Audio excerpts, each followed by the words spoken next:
Hi everybody, welcome to another episode of Band Together Leadership Seminars.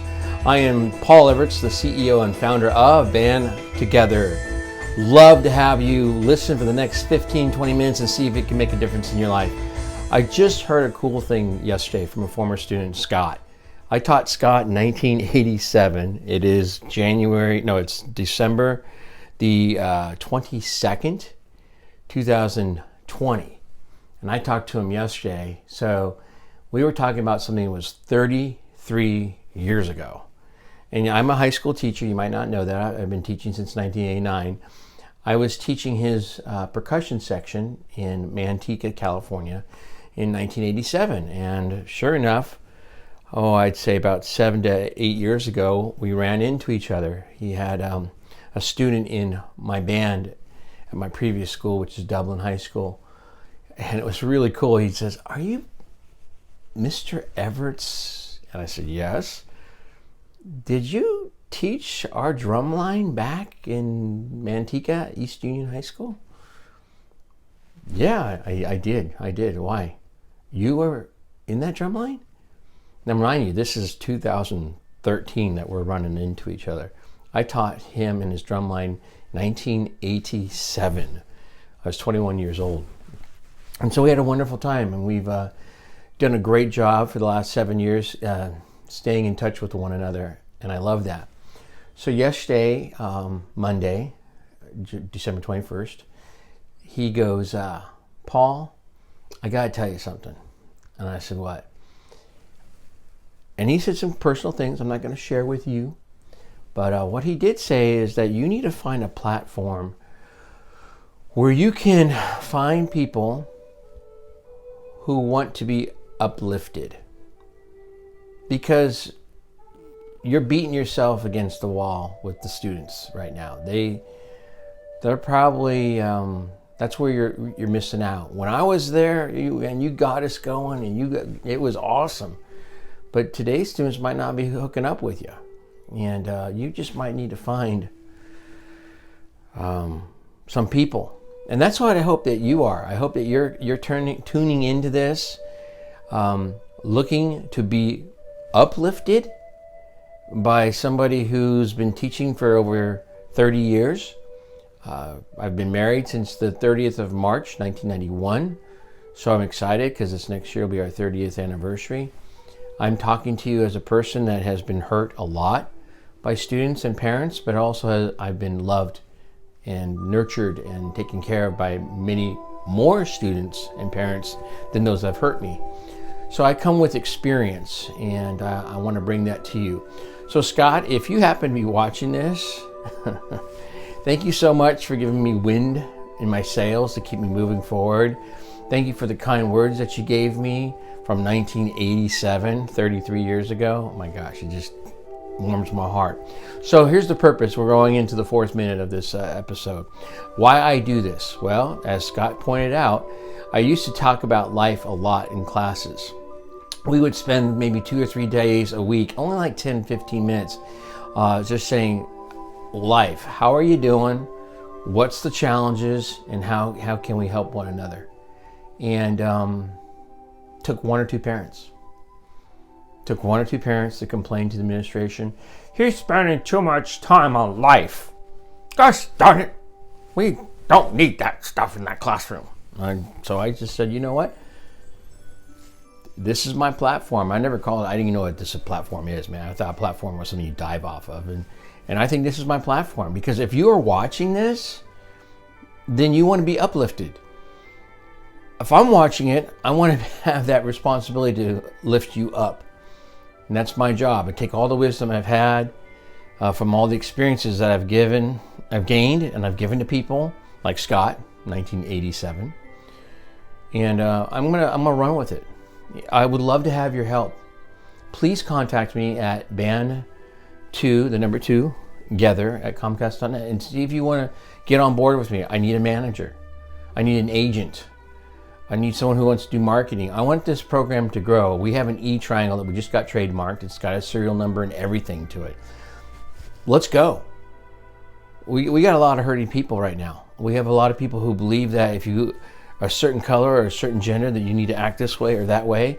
and I'm only looking for that color, and I'm only looking for that gender, and I want to get back to, no. I want someone who wants to do the job. I want somebody who believes in the 5 words of my triangle. My 5 words are respect, responsible, disciplines on the foundation, and insides, integrity, and faith. I want people of all colors, genders, ages, whatever. Please join me. Lift me up. I got the words. I have the wisdom. I just need someone to support me. But my ideal would be, I'm 55 January 6th. I want next to me maybe somebody in their 20s who has the same ideas that I do, and say 30 years from now, I want you to be better than I am at 55. And good luck with that. Because I've gotten to do a job that I've wanted to do since I was 16. I've been married to the same lady for 29 years, and I hope we're going to be married for another 29, God willing. So get on board with me and let me lift you up. So real fast, because I don't want you to get bored with me. Here are 4 words that I want you to think about right now. We know that Christmas is coming up. I think it's going to be on a Friday this Friday. And there are 4 words that are really important, not just for Christmas or Christians. They're human words.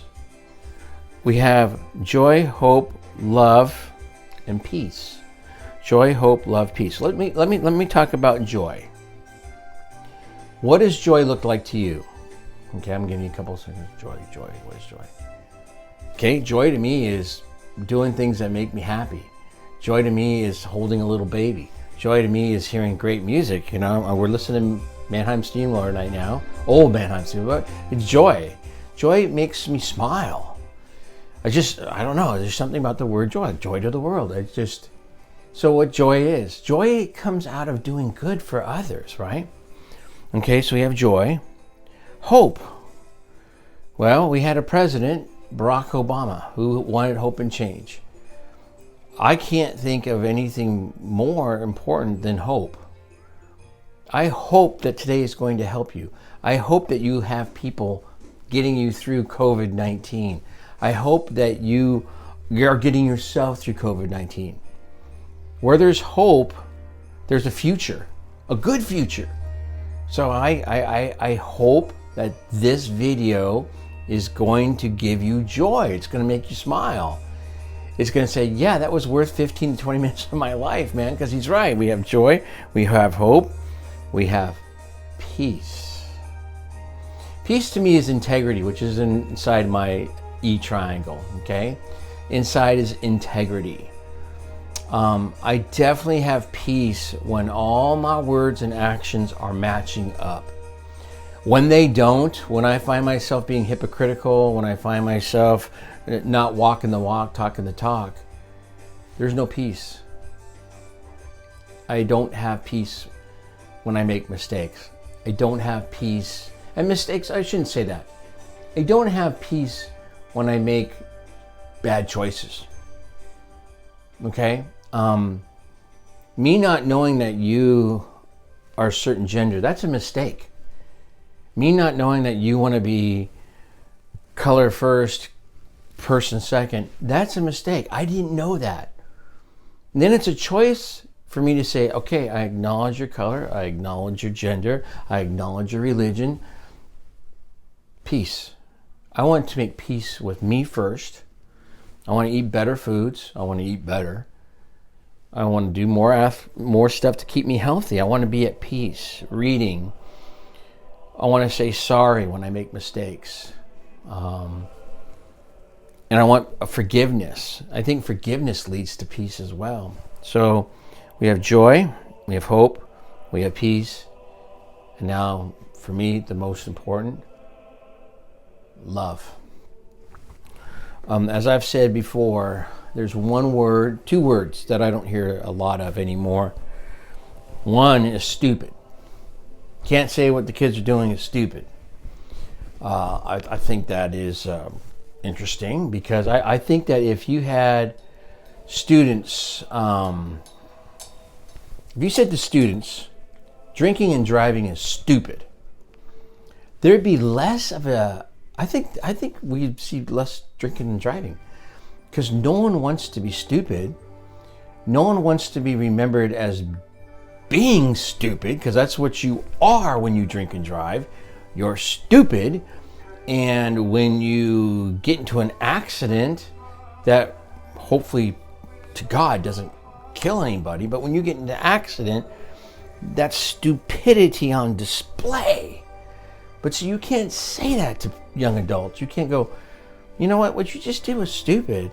He called me stupid. I didn't call you stupid. You're not stupid. You could be stupid if you don't get better or smarter. You could. You could. So that's one word. The other word is love. I hardly ever hear love anymore on a campus. I love my students. I love my teacher. I love my school. And it's not just the school I'm at. I've been at 6 schools. And the reason I go to 6 schools is because I like to build programs and then give them to somebody and go, here you go. I cleaned it up. I did all I could. I built it with a lot of help. Parents helping me. That's when you got Carnegie Hall over here. You got these kids over here in this picture winning a sweepstakes trophy. And you got all these kids that signed this wonderful sign right here. This.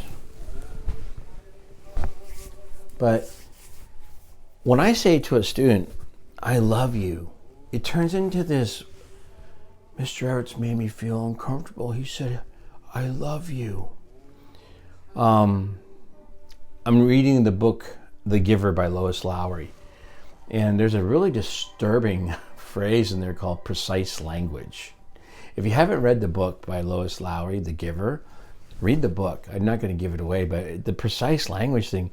In fact, I will say a retired president used that phrase just like a week or two ago, and I got the willies. I said, oh my gosh, President Obama, did you just say use precise language? And so at school, Mr. Evarts, did you say to the students, I love you? Do you think that's appropriate? Do you think that, I'm going, I can't say I love you. And I'm not saying that's at the school I'm currently at. No, this was 15, 20 years ago, maybe a little bit longer actually. It was longer than that. It was at a Christian school, Christian private school. And I was getting evaluated. And the person goes, Mr. Evarts, do you know you make the students feel uncomfortable when you say I love you? No, that's just something I do. I love them. And I tell them that. I love them. And so, what does love mean? Well, it's a verb. It's action. It's sacrifice. Therefore, you're going to have to give up some stuff to go up. Love is putting others ahead of you. Love, agape love, really cool word. There's a great essay by C.S. Lewis on the 4 loves. And I love talking about the 4 loves. You have storge. Storge love I was taught was like, it's the parental love, because storge sounds like stork. And the stork would come over and drop the baby. Storge love. And then you have philios, brotherly love, like Philadelphia. Then you have eros, and that's the love. When I talk to the kids about love, that's the love I don't want to see on a bus. That kind of love. Put the blanket away. So eros love is erotica. Yeah, I'll leave it at that. But then there's agape love, A-G-A-P-E, and that's the love I'm looking for, man. Total love. And there's interesting things about love too, like loving people, having without conditions. And I'm thinking to myself, there's a good podcast about that, loving without conditions.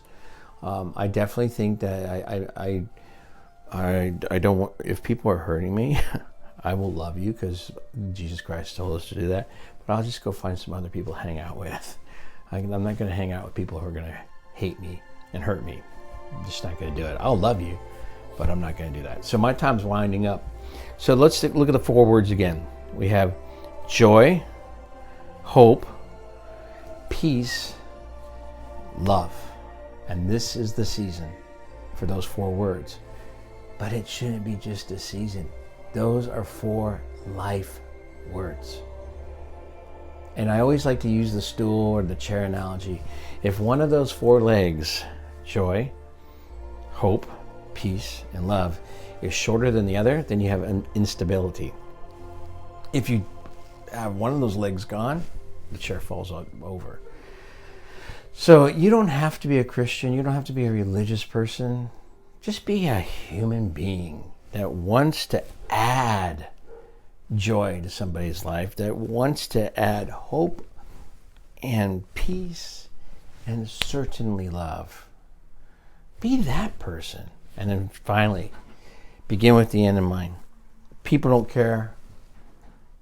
People begin with the end in mind in the sense of, how do you want to be remembered? Then I want you to also think about seeking first to understand others. What are they going through? Listen to them.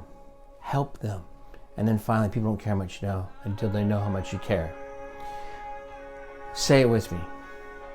I am doing the best I can. 2 more times. I'm doing the best I can. And now the last time. I'm doing the best I can. Hey, if you celebrate Christmas, I hope that you have a beautiful time celebrating the birth of Jesus Christ. And if you don't, hope, peace, love, and joy. All right, everybody. I hope I get another YouTube next week, but we'll see. Thanks a lot for your love and your support. And again, thank you, Scott. I'm looking for people that need to be uplifted, and I'm going to do all I can to lift you up. Bye, everybody.